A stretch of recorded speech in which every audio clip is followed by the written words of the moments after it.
From New York, this is Democracy Now! Politicians in my home state and all across America, in their craven lust for power, have launched a full-fledged assault on voting rights. They are focused on winning at any cost, even the cost of the democracy itself. In his first speech from the Senate floor, Georgia Democrat Senator Reverend Raphael Warnock condemns Republican voter suppression efforts as Jim Crow in new clothes. We'll air his moving address by the first black Democrat elected to the Senate from a former Confederate state. Then we speak to Heather McGhee, author of The Sum of Us, What Racism Costs Everyone and How We Can Prosper Together. The Sum of Us is the story of my journey across the country, from Maine to Mississippi to California and back again, talking to Americans of all backgrounds who reveal to me that the biggest impediment to our progress as a nation is the zero-sum idea that progress for people of color has to come at white folks' expense. All that and more coming up. Welcome to Democracy Now!, democracynow.org, The Quarantine Report. I'm Amy Goodman. President Biden and Vice President Kamala Harris are meeting with local Asian American leaders in Atlanta, Georgia today in the wake of Tuesday's mass shooting in which a white man killed 8 people, 6 of them women of Asian descent. Harris is the first Asian American and the first woman vice president. At a congressional hearing Thursday on the rise of anti-Asian violence, California Democratic Congressmember Ted Lieu called for an end to the racist rhetoric used by some politicians since the start of the pandemic, namely former President Trump. You can say racist, stupid stuff if you want, but I'm asking you to please stop using racist terms like Kung Flu or Wuhan virus or other ethnic identifiers in describing this virus. I am not a virus. And when you say things like that, it hurts the Asian American community. Meanwhile, Congressmember Chip Roy of Texas decided to glorify lynchings at the hearing intended to combat racism and xenophobia. There's old sayings in Texas about, find all the rope in Texas and get a tall oak tree. New York Congressmember Grace Meng responded to Roy's comments. Your president and your party and your colleagues can talk about issues with any other country that you want, but you don't have to do it by putting a bullseye on the back of Asian Americans across this country, on our grandparents, on our kids. This hearing was to address the hurt and pain of our community and to find solutions, and we will not let you take our voice away from us. Last week, Congressmember Meng reintroduced her resolution denouncing anti-Asian hate crimes and discrimination amidst the pandemic. Meanwhile, former President Obama called for common-sense gun control laws Wednesday. Biden has yet to raise the issue publicly since the shooting, but called on Congress last month to pass new gun control legislation. About a dozen nations, including Germany, France, Italy, and Spain, have resumed use of Oxford's AstraZeneca vaccine after Europe's top regulator declared the shot safe and effective. The European Medicines Agency investigated 25 cases of rare blood clots among some 20 million people who've received AstraZeneca inoculations. It's not known whether the vaccine caused the blood clots, and health officials say its benefits far outweigh the risks. Meanwhile, the Biden administration said it plans to ship about 4 million doses of U.S.-made AstraZeneca vaccine to Mexico and Canada. The vaccine's not yet approved for use in the U.S., and millions of vials have been piling up in U.S. warehouses, prompting criticism of vaccine hoarding. The White House says the vaccine shipments would have to be repaid, effectively making them a loan. On Thursday, the United States recorded nearly 60,000 new coronavirus infections and over 1,600 COVID-19 deaths. Daily infections have largely plateaued and are rising in over a dozen states, even as the White House marks its goal today of delivering 100 million doses within President Biden's first 100 days. On Capitol Hill, Chief White House Medical Advisor Dr. Anthony Fauci clashed with Kentucky Republican Senator Dr. Rand Paul over the use of masks. Senator Paul questioned why people who've recovered from COVID-19 or who had the vaccine should continue to wear masks. You want people to get the vaccine? Give them a reward instead of telling them that the nanny state's going to be there for 3 more years and you got to wear a mask forever. People don't want to hear it. There's no science behind it. Well, let me just state for the record that masks are not theater. Masks are protective. And we have immunity there, theater. If you already have immunity, you're wearing a mask to give comfort to others. You're not wearing a mask because of any science. I totally disagree with you. Dr. Fauci pushed back, saying there's not enough data on whether people with immunity to COVID-19 can still spread the virus that causes the disease. He also warned new viral variants may be able to reinfect people who have immunity to earlier lineages of coronavirus. The Senate narrowly confirmed Javier Becerra to lead the Department of Health and Human Services Thursday, with just one Republican, Maine's Susan Collins, voting in his favor. Becerra will play a key role in the government's response to the pandemic. The Senate also confirmed William Burns as CIA director. Burns was involved in talks leading to the landmark Iran nuclear deal under President Obama. Meanwhile, Deb Haaland was sworn in by Vice President Kamala Harris Thursday as head of the Interior Department, the first ever Native American cabinet secretary. Haaland, a member of the Laguna Pueblo tribe, wore a traditional indigenous ribbon skirt and moccasins for the occasion. So help me God. So help me God. Congratulations, Madam Secretary. Congratulations. Congratulations. History is being made yet again.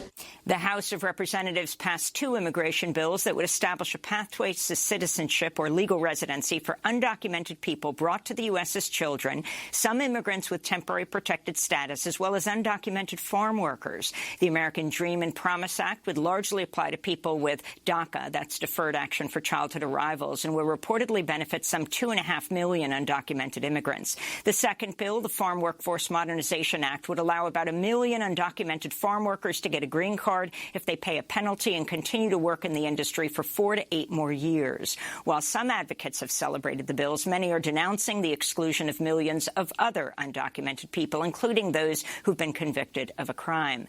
Jacinta Gonzalez, senior campaign organizer at Mi Gente, said, quote, "If we learned anything in 2020, it's that the policing and mass incarceration systems in this country are fundamentally rigged against Black and Latinx people, and the American Dream and Promise Act is no exception. Criminalization born of a racist system cannot be the measure by which we determine who belongs and who goes," she said. The bills now head to the Senate, where they face an uphill battle as 10 Republicans would have to vote with every Democrat to pass the legislation. In more immigration news, more than 14,000 unaccompanied migrant children are now in the custody of U.S. officials. Most are being detained at facilities run by Health and Human Services, and some 4,500 children are still in the custody of Customs and Border Protection. Meanwhile, the Biden administration stopped sending unaccompanied migrant teenagers to a recently opened facility in Midland, Texas, amidst growing safety and other concerns. The facility is a converted camp for oil field workers, where most of the Red Cross volunteers on site don't speak Spanish or indigenous languages. Already over 50 teens out of nearly 500 in custody in Midland have tested positive for COVID-19.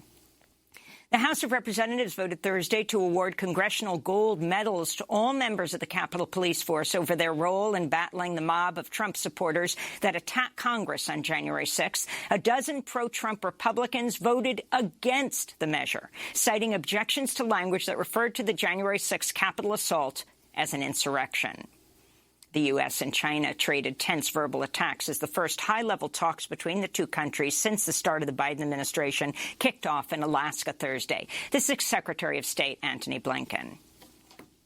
I have to tell you, what I'm hearing is very different from what you described. I'm hearing deep satisfaction that the United States is back, that we're re-engaged with our allies and partners.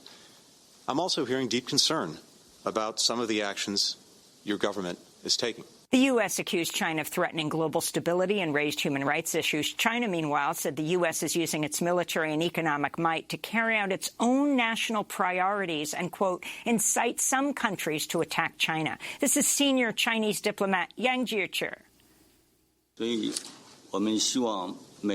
So we hope that when talking about universal values or international public opinion on the part of the United States, we hope that the U.S. side will think about whether it feels reassured saying those things, because the U.S. does not represent the world. It only represents the government of the United States. And in Egypt, prominent human rights activist Sana Seif has been sentenced to 18 months in prison after a court found her guilty of so-called spreading fake news. Seif was detained last June and was later accused of making false claims regarding the massive spread of COVID-19 inside Egyptian prisons. Amnesty International called her charges bogus and said, quote, stemming purely from her peaceful criticism.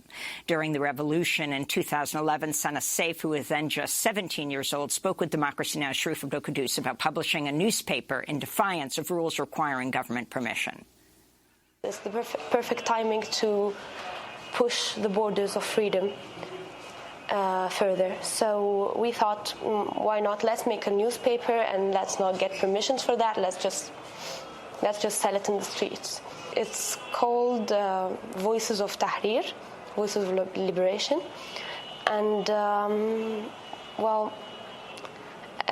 we thought that the first copy has to be like, well, each one of us after this experience of the revolution has something to say. Again, Sana Seif has been sentenced to a year and a half in an Egyptian prison. Those are some of the headlines. This is Democracy Now!, democracynow.org, The Quarantine Report. When we come back, Georgia Democratic Senator Reverend Raphael Warnock condemns Republican voter suppression efforts as Jim Crow in new clothes will air his first speech from the Senate floor. Stay with us.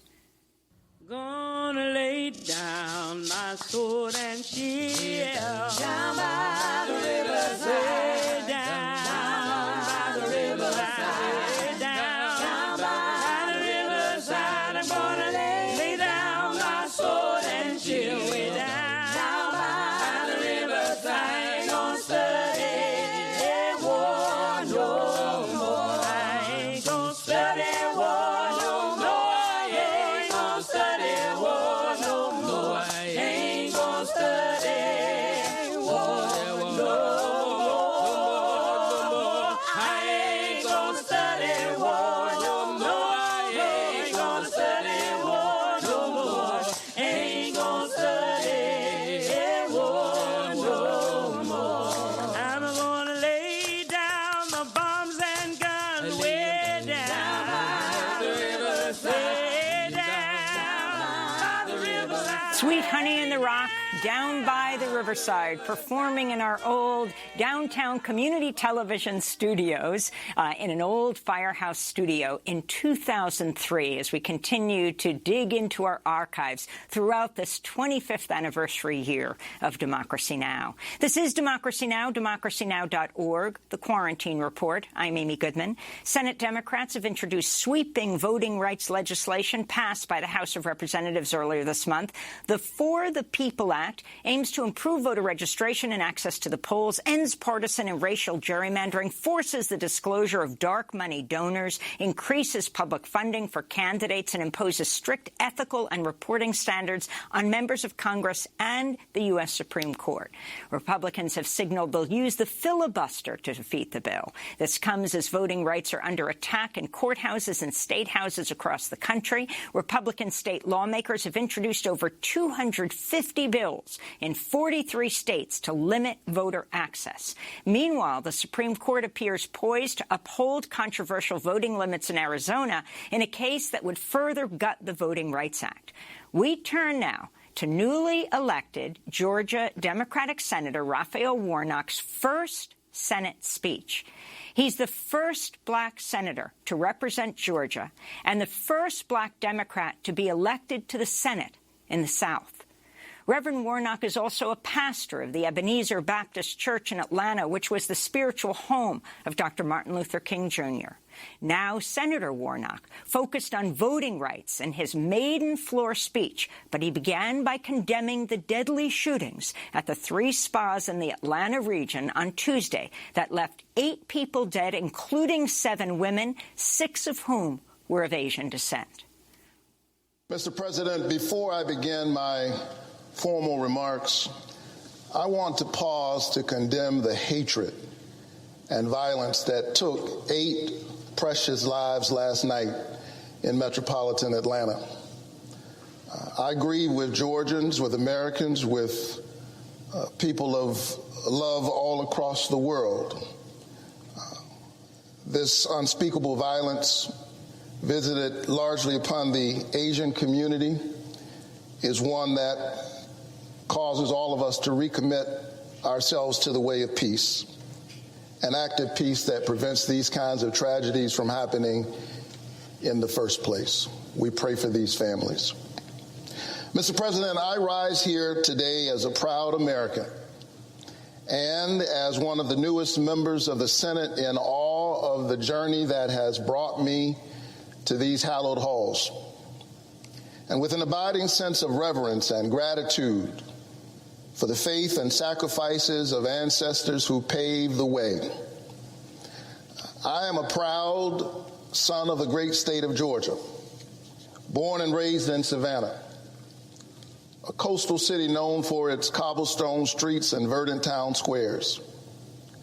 Towering oak trees, centuries old and covered in gray Spanish moss, stretch from one side of the street to the other, bend and beckon the lover of history and horticulture to this city by the sea. I was educated at Morehouse College, and I still serve in the pulpit of the Ebenezer Baptist Church, both in Atlanta, the cradle of the civil rights movement. And so, like those oak trees in Savannah, my roots go down deep, and they stretch wide in the soil of Waycross, Georgia, and Burke County, and Scriven County. In a word, I am Georgia, a living example and embodiment of its history and its hope, of its pain and promise, the brutality and possibility. Mr. President, at the time of my birth, Georgia's two senators were Richard B. Russell and Herman E. Talmadge, both arch segregationists and unabashed adversaries of the civil rights movement. After the Supreme Court's landmark Brown versus Board ruling outlawing school segregation, Talmadge warned that blood will run in the streets of Atlanta. Senator Talmadge's father, Eugene Talmadge, former governor of our state, had famously declared, "The South loves the Negro in his place, but his place is at the back door."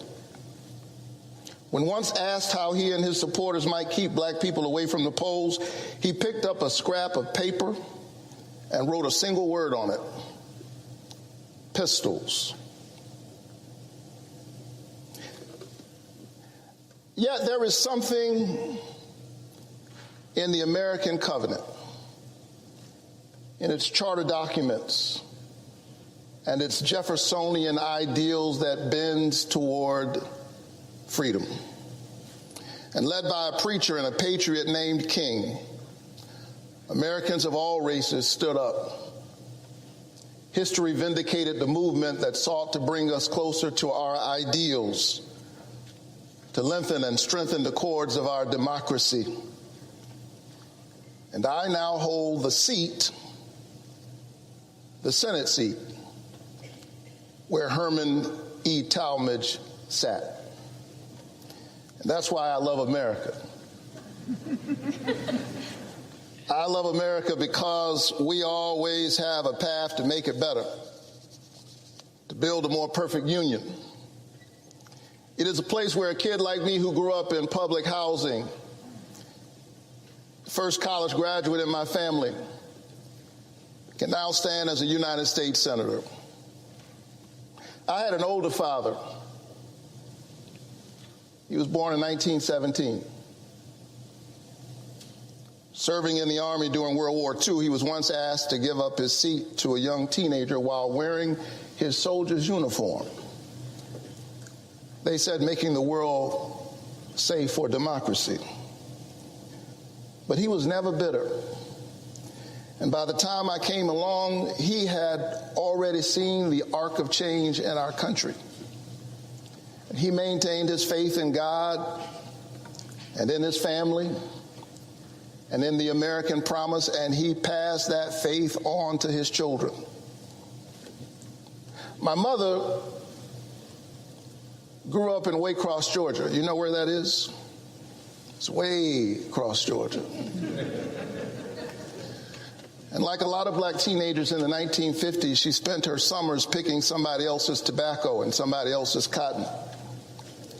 But because this is America, the 82-year-old hands that used to pick somebody else's cotton went to the polls in January and picked her youngest son to be a United States Senator. Ours is a land where possibility is born of democracy, a vote, a voice, a chance to help determine the direction of the country and one's own destiny within it. Possibility born of democracy. That's why this past November and January, my mom and other citizens of Georgia grabbed hold of that possibility and turned out in record numbers, 5 million in November, 4.4 million in January, far more than ever in our state's history. Turnout for a typical runoff doubled. And the people of Georgia sent their first African-American senator and first Jewish senator, my brother John Ossoff, to these hallowed halls. But then what happened?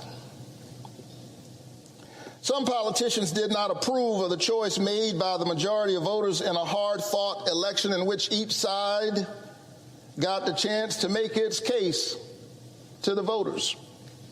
And rather than adjusting their agenda,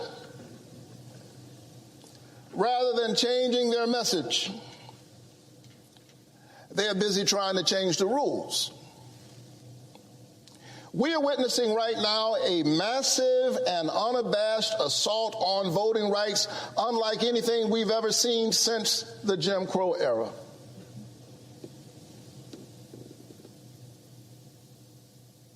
This is Jim Crow in new clothes.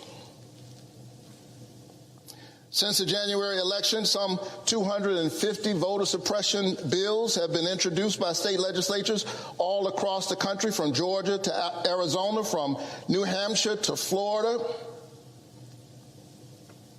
using the big lie of voter fraud as a pretext for voter suppression. The same big lie that led to a violent insurrection on this very Capitol the day after my election. Within 24 hours, we elected Georgia's first African-American Jewish senator, and hours later, the Capitol was assaulted. We see in just a few precious hours the tension very much alive in the soul of America. And the question before all of us at every moment is, what will we do to push us in the right direction? And so politicians driven by that big lie aim to severely limit and in some cases eliminate automatic and same-day voter registration, mail-in and absentee voting, and early voting and weekend voting. They want to make it easier to purge voters from the voting roll altogether. And as a voting rights activist, I've seen up close just how draconian these measures can be. I hail from a state that purged 200,000 voters from the roll one Saturday night, in the middle of the night. We know what's happening here. Some people don't want some people to vote.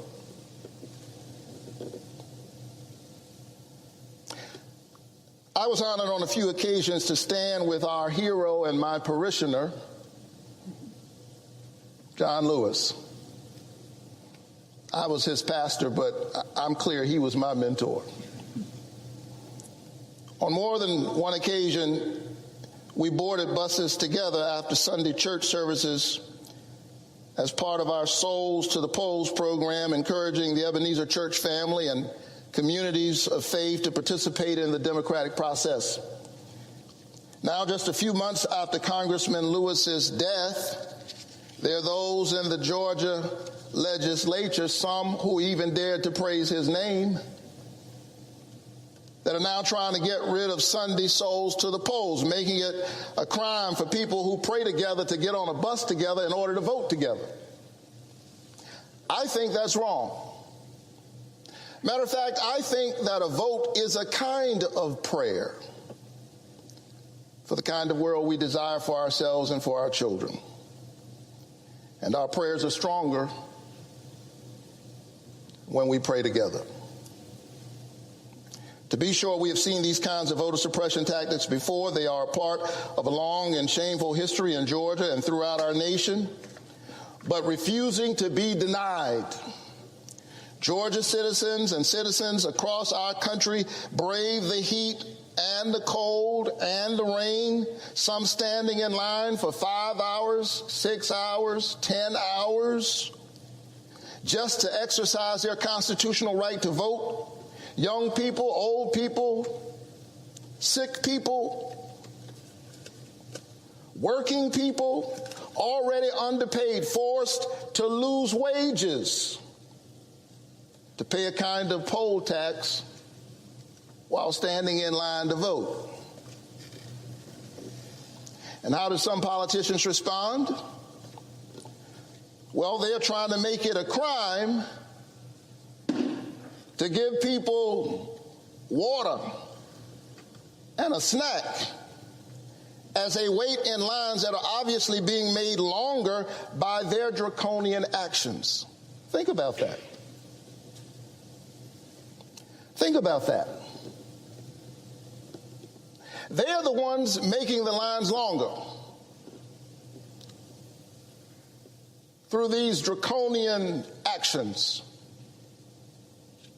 And then they want to make it a crime to bring grandma some water while she's waiting in a line that they're making longer.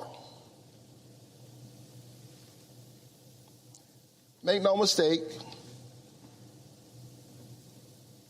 this is democracy in reverse.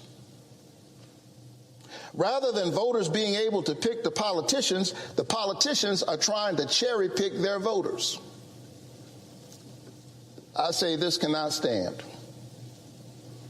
And so I rise, Mr. President, because that sacred and noble idea,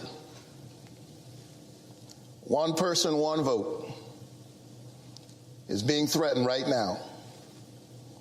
Politicians in my home state and all across America, in their craven lust for power, have launched a full-fledged assault on voting rights. They are focused on winning at any cost, even the cost of the democracy itself. And I submit that it is the job of each citizen to stand up for the voting rights of every citizen.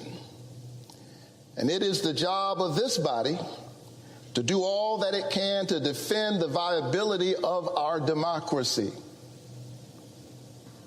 And that's why I am a proud co-sponsor of the For the People Act, which we introduced today. The For the People Act is a major step in the march toward our democratic ideals, making it easier, not harder, for eligible Americans to vote by instituting common sense pro-democracy reforms, like establishing national automatic voter registration for every eligible citizen, and allowing all Americans to register to vote online and on Election Day, requiring states to offer at least 2 weeks of early voting, including weekends, in federal elections, keeping Souls to the Polls programs alive, prohibiting states from restricting a person's ability to vote absentee or by mail, and preventing states from purging the voter rolls based solely on unreliable evidence like someone's voting history, something we've seen in Georgia and other states in recent years. And it would end the dominance of big money in our politics and ensure our public servants are there serving the public. Amidst these voter suppression laws and tactics, including partisan and racial gerrymandering, And then a system awash in dark money and the dominance of corporatist interests and politicians who do their bidding, the voices of the American people have been increasingly drowned out and crowded out and squeezed out of their own democracy. We must pass for the people so that the people might have a voice. Your vote is your voice, and your voice is your human dignity. But not only that, we must pass the John Lewis Voting Rights Advancement Act.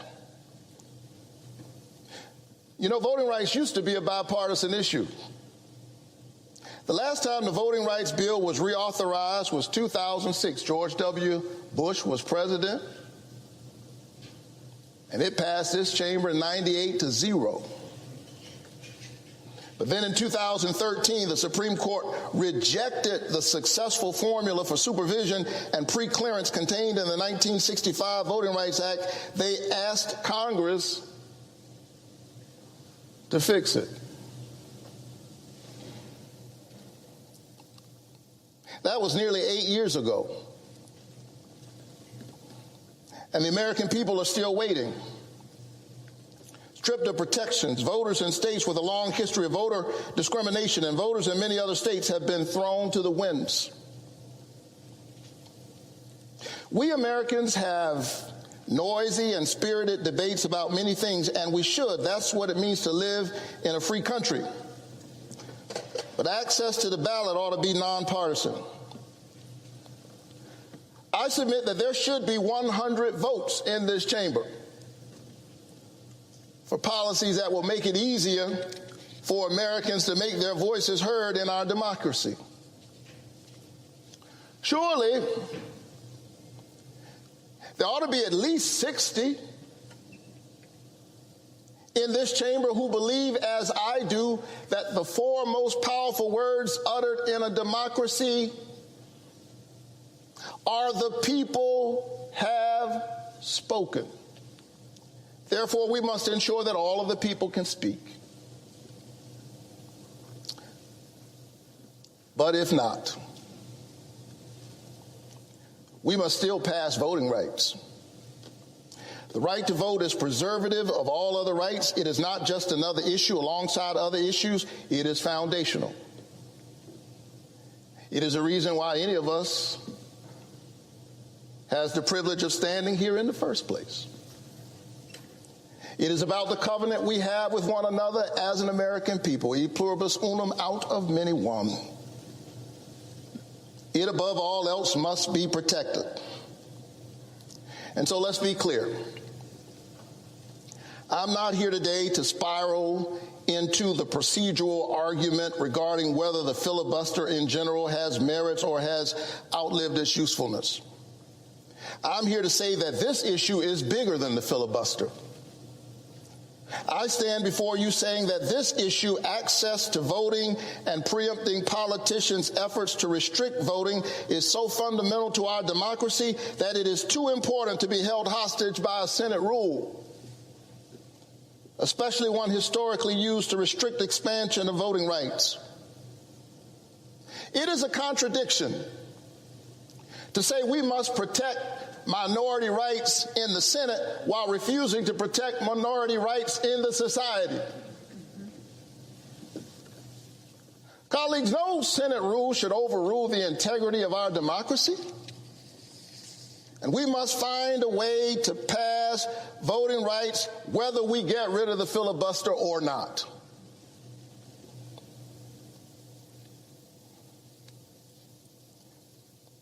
And so as I close, and nobody believes a preacher when he says, as I close. Let me say that I, as a man of faith,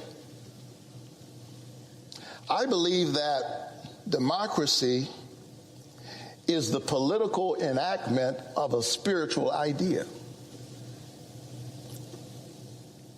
The sacred worth of all human beings. The notion that we all have within us a spark of the divine and a right to participate in the shaping of our destiny Reinhold Niebuhr was right.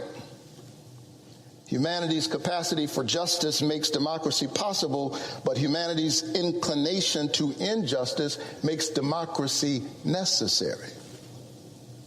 John Lewis understood that and was beaten on a bridge defending it. Amelia Boynton, like so many women not mentioned nearly enough, was gassed on that same bridge. A white woman named Viola Luiso was killed. Medgar Evers was murdered in his own driveway. Schwerner, Cheney, and Goodman, two Jews and an African American standing up for that sacred idea of democracy, also paid the ultimate price. And we in this body would be stopped and stymied by partisan politics, short-term political gain,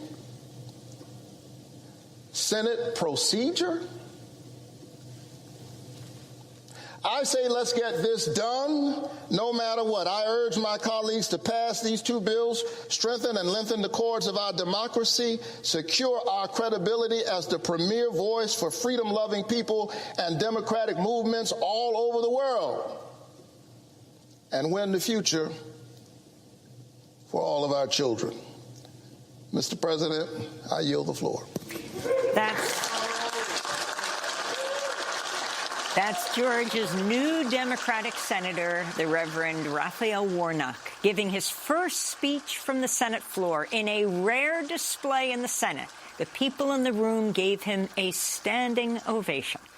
When we come back, we speak to Heather McGhee, author of the new book, The Sum of Us, What Racism Costs Everyone and How We Can Prosper Together. Stay with us.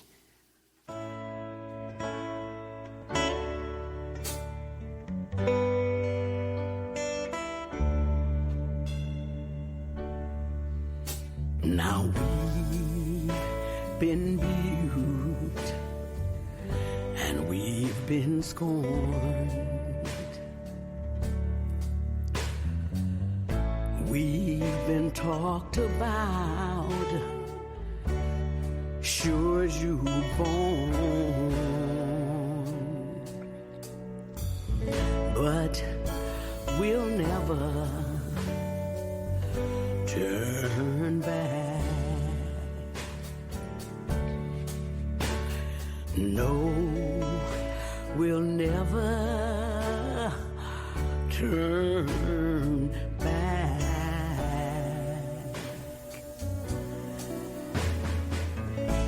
Until we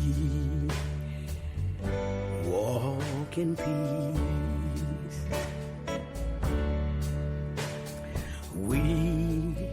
We'll Never Turn Back by Mavis Staples. The 81-year-old legend just got her second dose of a coronavirus vaccine. This is Democracy Now!, democracynow.org. The Quarantine Report. I'm Amy Goodman. President Joe Biden and Vice President Kamala Harris head to Atlanta today, where they plan to address Tuesday's mass shootings at 3 spas that killed 8 people, including 7 women, 6 of whom were of Asian descent. The trip to Atlanta was originally scheduled as part of Biden's campaign promoting the nearly $2 trillion American Rescue Plan. Democrats hailed the deal as the largest anti-poverty law in a generation. One study projects it will lift almost 14 million Americans out of poverty, including 5.7 million children. While the relief plan has broad public support, not a single Republican supported the legislation. We spend the rest of the hour with Heather McGhee, author of the new book, The Sum of Us, What Racism Costs Everyone and How We Can Prosper Together. Heather is the board chair of Color of Change and former president of the think tank Demos. Thanks so much for joining us, Heather. Congratulations on your new book. Thank you. Congratulations on 25 years. Thank you so much. The whole team at Democracy Now! Is celebrating. Hopefully soon we can celebrate together. Well, You just sat there and watched once again the Reverend Warnock. You tweeted while he was speaking and said everyone should do themselves a favor and watch this speech. Can you talk about the significance of what happened in Georgia for this whole country? Reverend Warnock, the first black Democrat to be elected from the former Confederacy. Yeah, it was so moving. I mean, I really think of the crucible of the 24 hours between January 5th and January 6th as American promise and American peril in a nutshell. First, we saw a multiracial coalition, a multiracial anti-racist coalition that was standing up to 4 years of division, pain, and suffering, and putting the man who is the successor to Reverend Dr. Martin Luther King, marching through the pews of that storied church and putting him in office along with John Ossoff. That was an historic moment. So many of the political class had counted Georgia out, and yet a coalition that went from black folks who had been organizing for years with Stacey Abrams and LaTosha Brown, to white women in the suburbs who turned away from the Republican Party for the first time in generations, young people really overcoming a number of barriers to the ballot in the middle of a pandemic, did the impossible with the promise of relief from this pandemic, itself a disease that has wreaked havoc disproportionately on people of color, but that has shown that our fates are inextricably linked. And then not 24 hours later, the dark spirit of American white supremacy, fueled by a big lie that has as its core logic racism, the idea, the common sense that, of course, a man who was rejected by the majority of people of color could not possibly have lost the presidency. That, of course, when people of color vote, it is somehow suspect and criminal. This is the tension, and I explore this tension in my book because fundamentally racism has been the most powerful tool wielded against the best of America, against American democracy, against cross-racial solidarity, against the American dream itself.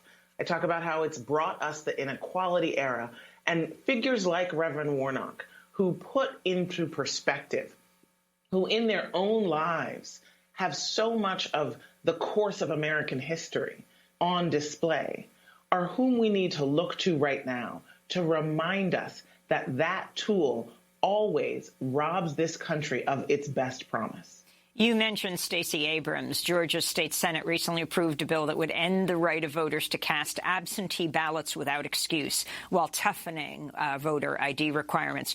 Georgia voting rights activist, the former gubernatorial candidate Stacey Abrams, blasted the legislation on CNN. I do absolutely agree that it's racist. It is a redux of Jim Crow in a suit and tie. We know that the only thing that precipitated these changes, it's not that there was a question of security. In fact, the Secretary of State and the governor went to great pains to assure America that Georgia's elections were secure. And so the only connection that we can find is that more people of color voted, and it changed the outcome of elections in a direction that Republicans do not like. So that's Stacey Abrams. And, of course, it's not just Georgia. It's all over the country. Over 250 bills now introduced in legislatures around the country, as you've said. I mean, the idea of the Republicans, what, if you can't beat them, enjoin them? Like, just legally stop them from voting. Yeah. Well, I mean, let's be very clear that this is the question that has bedeviled this nation since its founding. Are we going to be a democracy, or are we going to be a white supremacist state? Our founders had a revolutionary idea to break with the European tradition of monarchy and bet on the radical idea of self-governance, and yet they compromised their own ideals from the start to compromise with slavery. They drilled holes into the bedrock of American democracy at the beginning with compromises such as the Electoral College to ensure a voice for slave states, the three-fifths compromise, and then, of course, allowing the first Congress to delineate citizenship only to free white citizens, free white persons. And so we've seen time and time again, all of these tactics are from a very old playbook. They're from a playbook that is deployed by a narrow white elite. And the thing that I try to outline in my book, I have a whole chapter on the way that democracy has always been subverted by racism, deployed by a narrow white elite, is that the costs of these kinds of voter suppression tactics, both in the Jim Crow era and today, of course, hit their target, right? Of course, they disproportionately and first and worst impact Black Americans and brown and indigenous Americans whom they're targeting, but they also impact young people of all races. They make it harder for white people to vote as well. This is why, when Demos took a case to the Supreme Court against the purges of the voter rolls for people who had just not voted in an election in 2 elections in a row, our lead plaintiff was Larry Harmon, a white, middle-aged Ohioan Navy veteran. This is what happens. People get caught in a trap not set for them. During the Jim Crow era, the southern states suffered a slow death of civic life. It was because of things like the poll tax and the grandfather clause and the restrictions by force on the right to vote. It meant that working class white people didn't vote either, and it meant that there was one-party rule by a white segregationist elite that didn't even have to compete for votes. And so it didn't invest in the South. It left the South lagging behind on core public investments, because when you don't have a functioning democracy, you don't have public goods. You don't have a thriving economy. That's the Republicans' vision. They want a plantation democracy and a plantation economy, but we're not going to let them have that. So let's talk about the central image of your new book, The Sum of Us, What Racism Costs Everyone, and how we can prosper together. Let's talk about that swimming pool, a drained swimming pool, Heather. So my book is about the way that after 20 years of trying to do what I thought was very sensible, which was bring economic data and to policymakers to get them to make better economic policy decisions, I left the think tank world and went on a journey across the country. And one of the first trips that I made was to Montgomery, Alabama, where there's a central park called Oak Park.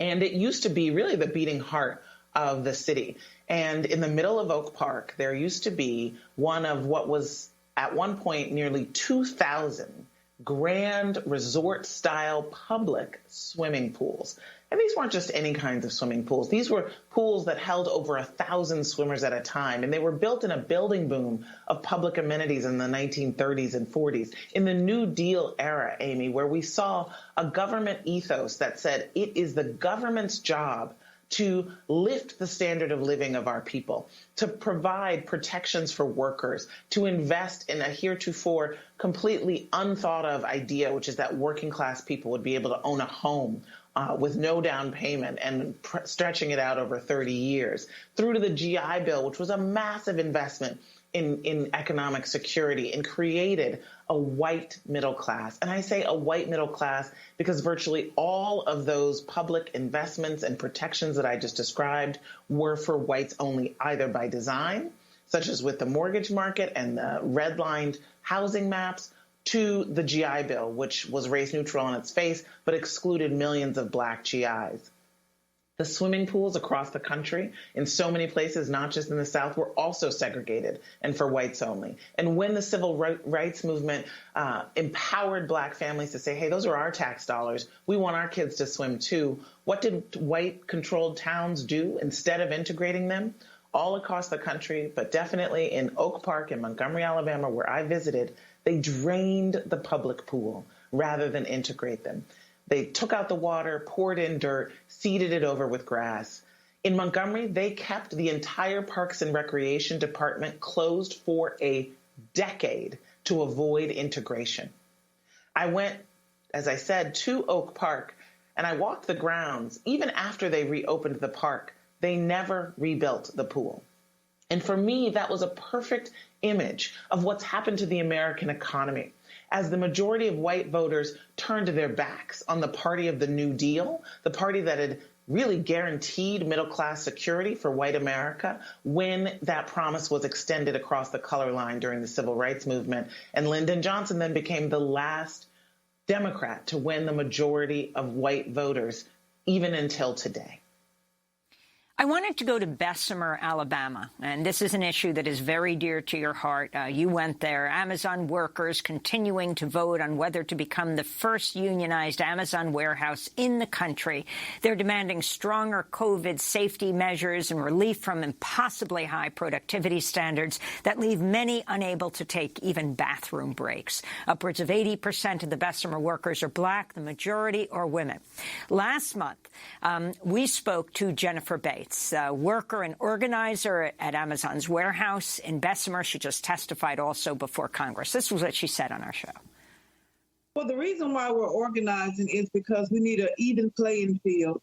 Some of the conditions that are in there are being ignored by human resources, long work hours with only 2 breaks. So we want to be heard. We want to be treated like people and not ignored when we have issues. People are getting fired without having their opportunity to speak their side. That is Amazon organizer Jennifer Bates speaking to us from Bessemer, from the Union Hall. Can you tell us, Heather McGhee, about the significance of this battle? If they win, they will be the first warehouse to be unionized. Amazon is pouring millions into fighting them, even trying to change the traffic light outside the warehouse, because when people stop, organizers would go over and talk to them in their cars. But can you talk about this and other places you visited that didn't win in their strike, in their unionizing attempts? In the Sum of Us, I basically asked the question at the outset, why is it we can't seem to have nice things in America? And by nice things, I don't mean self-driving cars or laundry that does itself. I mean things like wages that keep workers out of poverty, universal health care, child care, reliable infrastructure. And for me, the right to bargain, which is a human right, is one of those nice things that we can't seem to have in America anymore. And at its core, racism is the answer why. It's been the tool that bosses have used throughout our history to drive a wedge between black and white workers, to give white workers a sense that they are a little bit superior to the black workers on the line, and therefore don't need to link arms together and collectively bargain for better wages and benefits and power for everyone. I went to Mississippi, to Canton, Mississippi, in the wake of the failed UAW union organizing drive at a Nissan plant in 2017. And there I talked to workers, black, white, for and against the union, who told me so clearly that the reason why the union vote failed was that race had been the tool to drive workers apart. That white workers' mentality was, if the blacks are for it, I'm against it. That in the South in general, which is the region of the country with the lowest labor standards, and it's no surprise when you start a labor market in the South at exactly $0 in pay and a lash, then of course you are going to have just $7.25 an hour 2 centuries later. Of course you are going to have, or 1 century later, after emancipation. Of course you are going to have this sort of plantation economy, this Jim Crow economy. But what I've seen when talking to workers in the South is they know that as the South goes, so goes the rest of the economy. The drive to low-wage work, born really in the modern era in Arkansas with Walmart, is now why there are so many factories and warehouses in the South where there's our right to work for less laws, where there's this anti-union organizing and ethos by the political elite. And yet in Bessemer, this is the crucible moment. This is the moment when we're going to see whether or not what is quickly becoming the dominant player in markets, in labor markets and in consumer retail markets, has to answer to the power of its workers, has to share power with its people. Even, yes, when those people are the people at the absolute bottom of the social and economic hierarchy, low-paid black women workers. I think the answer is going to be yes. And I think that it's going to reverberate across the economy. So, Heather McGhee, this is a remarkable week where you have the passage of the American Rescue Plan in last week. That is the close to $2 trillion relief package that no Republican voted for, but already are touting it when they write fundraising letters and talk to their community about what they're bringing their communities. But talk about both the issue of how many children will be brought out of poverty in this country, but also the stripping of an issue that you have spent years fighting for, and that's the fight for $15 an hour minimum wage. In the Some of Us, I visit with workers who are fighting for $15, who are fast food workers making a little over $7 an hour, Black and white, who were really at the vanguard of the movement in Kansas City, a Black worker named Terrence and a white worker named Bridget. And the vision that they spelled out to me of Black, white, and brown coming together to defeat the racism inherent in poverty wages, the racism inherent in not having a strong union and collective bargaining that puts people on an even playing field and amplifies everybody's voice, was what they needed to fight. Bridget told me, she said, listen, I used to believe the us versus them about the immigrants stealing jobs and Black people committing crimes. But she said, now I know, as long as we're divided, we're conquered. And I tell that story about Bridget and Terrence and the way that racism was used as a wedge to divide workers from their common problems to common solutions, to their common problems, because that is what is on display right now, that great tension. We had the American Rescue Plan, which is the biggest refilling of the public pool, the pool of public goods for the American people in my 40 years on this planet. It is a massive repudiation of the bipartisan austerity agenda that we have been left with in the wake of the civil rights movement that has degraded and eroded public goods, mostly because of white opposition to public goods for a public they no longer see as good, a more diverse public.